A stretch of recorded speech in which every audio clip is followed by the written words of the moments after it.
Hey, this is Chuck Marshall from Metalani, and I'm talking to Joey Vera of Armored Saint. Joey, how you doing, man? I'm doing well. Thank you. I'm glad to be here. And yeah, everything's cool so far. Awesome, that's great. So, other than not playing shows, what's been the greatest challenge for you in dealing with the pandemic, and what are you doing to cope up with that? Uh, Staying sane, probably. um, yeah, it's just kind of been this process, I guess, of like, evolving with the world, with what's happening in the world, and just we've gone through so many different states of mind along the way, and it's actually still changing. We still have weird days and good days, and Yeah, it's just the life for everyone. I'm sure across the board. right. You know, in the beginning, it seemed like we were saying to each other, my wife and I, and so forth, like, Uh, "Oh, let's just wait two weeks and see what happens." 2 weeks later, "Oh, let's wait another 2 weeks and see what happens." all right. Let's wait another 2 weeks, see what happens. So here we are, like, many months in, and it's like not really changing. Yeah, So, it is crazy. It's everyone's going through the same stuff. We're all going through it, and I'm not immune to it. Some days you go through phases of being like, all right, I'm gonna start taking care of myself now and eating right and stay right, healthy, and I'm just gonna concentrate. And you have other weeks where you're like, what the hell with this? I'm depressed, and right. the world's going to hell in a handbasket, and Yeah, you know, and you get frustrated and you're worried, and I mean all the things that everyone else is going through. So I'm not immune to that, and at the end of the day, I think the thing is like, for me anyway, to answer your question, is yeah, I just try to stay focused on work, and luckily we have a record coming out, so yep, there's things to do. I'm kind of the acting manager of the band, so I do plenty of stuff, working with the label and working on releases and videos, and yeah, we have this live stream coming up, and so I'm pretty busy, and I've been busy, so I'm pretty lucky in that sense that I've had ways to keep my attention, yeah. shall we say. And so that's been that's been my outlet for kind of like staying sane. Is the occasional beer doesn't hurt either, but, Right, but right. yeah, it's been challenging for everybody, but I've been lucky in that I've been fairly busy. That's great. Yeah, I was going to say that's what's been helping me, and I'm sure a lot of people is music. And so, speaking of music, you've got the new album, "Punching the Sky," coming out on October 23rd. I love the title because as soon as I heard that title, I thought of like being at one of your guys' shows and hearing like one of my favorite tunes and just kind of like throwing your fist in the air. Or if you're like down up front, you're looking at, and you make eye contact with you guys and you just feel, fucking awesome. So you throw your fist in the air. I was wondering, what is one of your best moments or memories of punching the sky? Well, you know, we're having a moment right now, Right.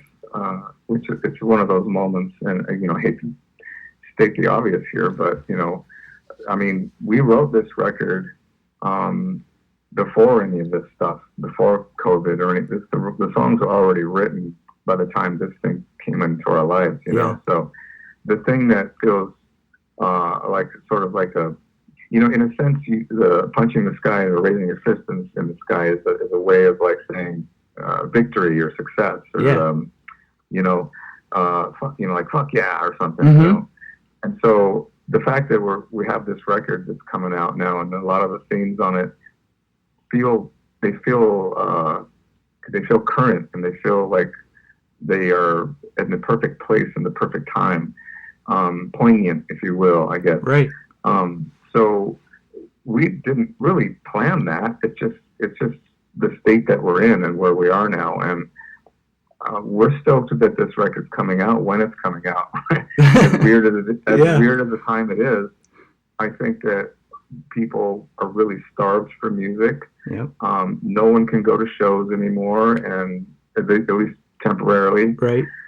And people, this, more than ever, people really need and want music. And maybe that was something we all took for granted before this, and this is maybe reminding us all, like, we can't take it for granted. This is something that's very, it's very dear to us, and we shouldn't take it for granted. We should really revel it and appreciate it. So yeah, we're kind of having a moment right now about that. Right. And I like, if I didn't have a record coming out right now, I'd be going. I think I'd really be going crazy. Right. So I feel, to answer your question, I'm kind of having that moment right now. That's awesome. Yeah, I definitely feel grateful for to have your music and just a bunch of different bands have been putting out fantastic music. So it's been a lifesaver. I know that obviously you want the fans to enjoy the new music, and I personally think that they will. I've gotten a chance to listen to it. I think it's it has Armored Saint, kind of the patented sound of Armored Saint, but I can feel that you guys are still like really wanting to experiment with your sound, experiment with your songwriting, and it really comes through really great. I'm wondering, what is a key takeaway that you hope fans will grasp when they listen to Punching the Sky? Well, I guess I'm hoping that they take away pretty much what you explained, that I feel like we've been doing that very same thing. We've been dabbling in, like, pushing our envelopes and pushing our boundaries a little bit each record, And it's not like this record is, like, vastly different than Win Hands Down, but it is a little different. And that's the thing that when I look back at several of our records, especially in the last 20 years, each one has been slightly different than the one that came before it. And this one, too, is the same way. And I want to be able to have that freedom to explore those other territories, And so I think the takeaway is that I hope that, and I think up until now, our fans have been going along for the ride. They've been appreciating, and they've been liking this aspect of what kind of records we make, Yeah. We've always been a band that had a little bit of diversity along the way. Like, with each record, there's always something on it that's a little bit different than the other songs. Either it's maybe a bluesy rock song, or a hard rock song, or a ballad, or maybe some interesting ethnic instruments or things like that. Yeah. And this one is really no exception in that way. And I hope that fans come along and they will appreciate those efforts again. And I think that they will, because I believe that I've done it in a way where I kept it within an Armored Saint parameter, without giving up, without sacrificing anything. I think that that's a line I've been straddling for quite some time, actually, as a songwriter. Try to keep one foot from where our lineage comes from, but the other foot is moving another direction. It's always going forward and trying to be interesting and challenging sometimes, and but again, try to do it in a way where it's within this parameter that we call Armored Saint. And it's cool to hear someone like yourself say that it has the Armored Saint sound, because for the longest time we had no idea what that meant. But it was something we really were striving for, to be honest with you. So I find it to be very gratifying, and I just find it very gratifying to hear people say those things to us, because that's really what we've been trying to do this whole time. And I think we have touched on it in the last 15 years. It's pretty cool. Yeah, it is. And, one thing that I noticed, like most Armored Saint songs, the new album, it's really got this infectious kind of quality to a lot of tunes. But one aspect that I think defines you guys is there's this, like, no matter what the subject matter is or how gritty or maybe even, and I say evil, but you know how like a riff can sound. You Yeah. guys have this way of when you pull the bridge and the chorus together, it's always like super uplifting and positive. Like almost every song has that feeling. Like I get that feeling every time I listen. And that's the same thing with this album. There's the choruses or the bridge comes in and it really makes you feel good. I'm just wondering, do you guys consciously seek to get that kind of positive vibe, or is that more like an unconscious reflection of you and the band? I think that's a good question, and I think that it's definitely intentional. I mean, the songwriting when we're making these songs, there's a few wish list things that I kind of subconsciously put on myself, and it's like it's got to be epic. Uh-huh. It doesn't have to be long. It doesn't have to Right. be like this grandiose thing, but Yeah. you need to have this feeling of it being epic somewhere in the song. It's got to be simple.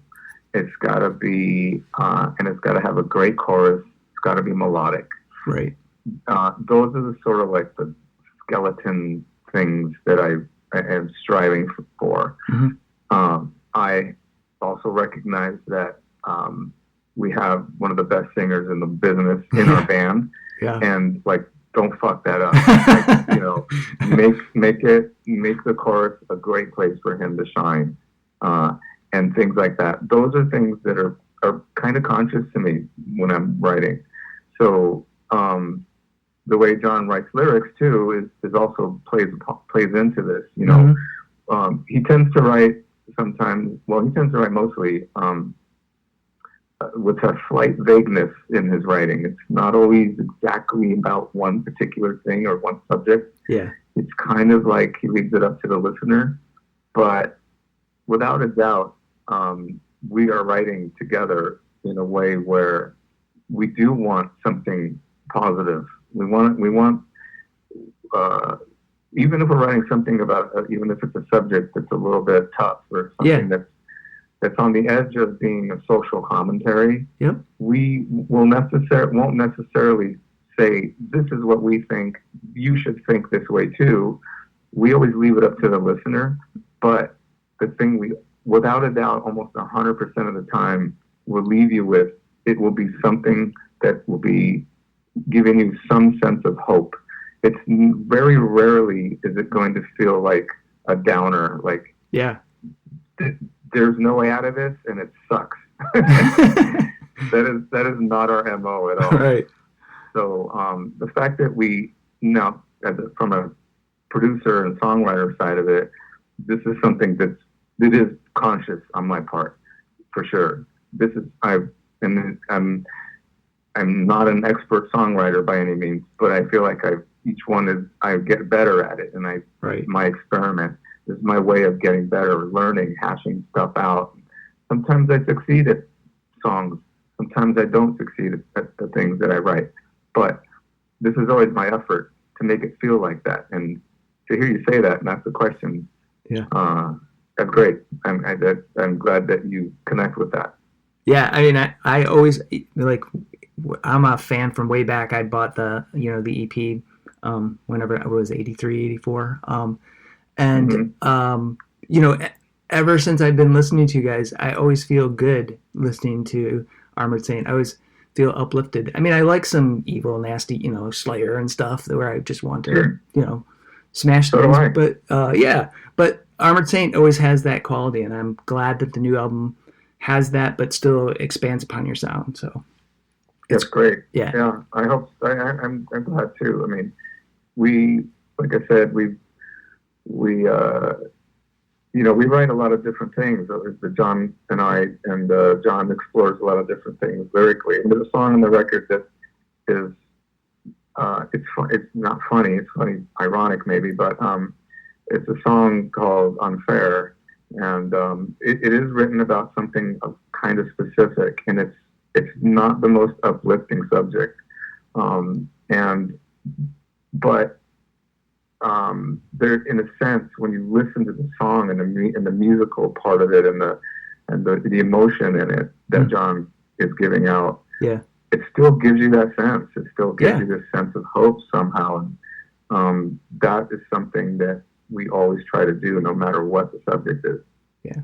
Well, I love it and I appreciate it. Cool. On Saturday, October 10th, Armor Saint is going to be playing a concert at the Whisky A Go-Go that fans can attend virtually. How are you guys preparing for a show where you won't have the audience physically with you?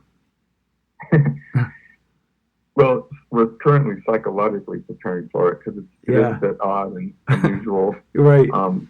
We weren't really into the idea at first. In fact, we kind of shot it down. But once we realized that what the state of the world is in, and it was you either do this or you do nothing. Yeah. That pretty much solidified us wanting to do something, especially with the record coming out in October. So we want to connect with fans somehow and be involved in their with that show, share this release with them, and people come. And we want people to come to us too. So this is a way for us to do this, and so we're doing this thing October 10th. It's going to be in an empty venue, which is going to be odd. Yeah. But our state of mind is let's just play as a band, play together. We're going to rock out like normal. We're playing a full set. We're playing 4 brand new songs from the record. Awesome. It's only $10 to get in. People can go check it all out at the website is Armored Saint, one word, armoredsaint.veeps.com. And all you got to do is sign up for an account, which doesn't cost anything. And then you can check it out for $10. It's going to air for a whole month. Oh, cool. So even if you can't watch the stream, the first stream is on the 10th of October, but it runs all the way until November 8th. So if you can't make the 10th, you're busy or whatever, you can watch it anytime you want for that month. Yeah, that's cool. Yeah, it's gonna be cool. We're trying to look at it in a positive way. We're not going down there stamping our feet. Right. So we're gonna go there and have fun with it and do the best we can. And we hope people tune in and check it out and do this with us. We're going to answer some questions, at the end of the show. People are going to submit questions on our Facebook page, and we're going to just, have another one-on-one kind of in this virtual way. Yeah. And, it's a way for us to stay connected with fans at this time. And, we're looking forward to it, actually. It's going to be cool. Yeah, it sounds cool. I mean, I've actually virtually attended a few shows, Clutch, Sturgill Simpson, and Marcus King, a bunch of different bands I've been watching. Cool. And, it feels a little weird, because I want to be there, but then on the other hand, it's super cool that bands are like Devin Townsend did this really cool thing where he was answering questions and taking requests. But anyway, I thought that was cool. Mm-hmm. So yeah, I'm looking forward to this. I think it'll be fun. Yeah, it should be fun, and we hope people will come out and check it out with us, share it with us. Yeah. So I'm going to borrow a question from my friend Matt McGackie of Cryptopsy. He does this podcast called Vox and Hops, and he has this question that I love, and so I'm going to rip it off. So sorry, Matt. Okay. When you were growing up, what kind of music was on at your house that your parent or guardian was playing? Well, fairly early on, it was the Beatles. Nice. So it was a little bit later Beatles, though. My parents didn't have the early stuff. They had the little bit later stuff. So my first introduction to music was more from the psychedelic side. So I was cool. Abbey Road, the White Album, and Sgt. Pepper's. Those 3 records were nonstop at my house, and I wore those records out as I grew up and got a little older. And then from there, it kind of went into Santana, and then my father would listen to some jazz and stuff, early Rod Stewart, Faces. Nice. And I got introduced to salsa and, John Clemmer, who's a saxophonist. So a lot of different stuff. And then the radio was on too. So I was getting like stuff like Pink Floyd, Dark Side of the Moon, and Oh, things cool. like that. Yeah. Earth, Wind, and Fire was also the record Gratitude, and just early Earth, Wind, and Fire was also played a lot at our house, and so all those things were kind of embedded in my mind from the early days. This was before, kind of before I even got really interested in music. That didn't really happen until I got into maybe the 6th grade, going into 7th grade. Okay. Which would be 1976, 75, 76. Uh-huh. And that's when I started to how when you start to make music your own, this is my music. Right, So right. that's when I started getting into Black Sabbath and Kiss and Aerosmith and Queen. Those are some of the first ones, and then Thin Lizzy a little bit later. Uh-huh. So that was when I first started becoming a fan of music. Right. But what I described earlier was more like what I listened to growing up. When I was, I guess I would be 10 years old until 15 years old, something like that. Cool. Yeah, that's great music, man. I think we're probably close to the same age, so. Yeah, that was the good stuff, man. Yeah, it is. So, Joey, I just got one last question for you, and that is, Sure. What is your favorite breakfast food? Well, I've got a lot. I like the diversity, so I don't eat the same thing every day. I try not to anyway. Uh-huh. But I guess in the last couple of years, I've really been on this avocado toast trip. Cool. So that's one of my favorite things to have with a cup of iced coffee. Just a nice good artisan slice of whole wheat, bread. Yeah, some good bread. That's got some tooth in it, Mm-hmm. Yep. And a nice ripe avocado from California, sprinkled some sea salt, little drizzle of olive oil. Damn. Yeah, it sounded good. Yeah. But I also like a good fried egg too. I just had a fried egg this morning, just a fried egg. Oh, And, yeah. I'm a big fan of those too, but I can't eat too many of those because doctor says my cholesterol is getting out of control. Yeah, man, you got to take care of yourself so we can see you on the road eventually when all the shit goes over. Exactly. All right. Well, Joey, thank you so much, man. It's been an honor. Like I said, I'm a huge fan, and I'm so glad you took the time to talk with me. Awesome, man. Thank you, Chuck. And sorry again that we were a little bit late, but No worries. Really good questions you asked. It was very cool. So it was very thoughtful. Thank you. All right, man. Take care. All right. Have a good one. Yep. Bye. Take care.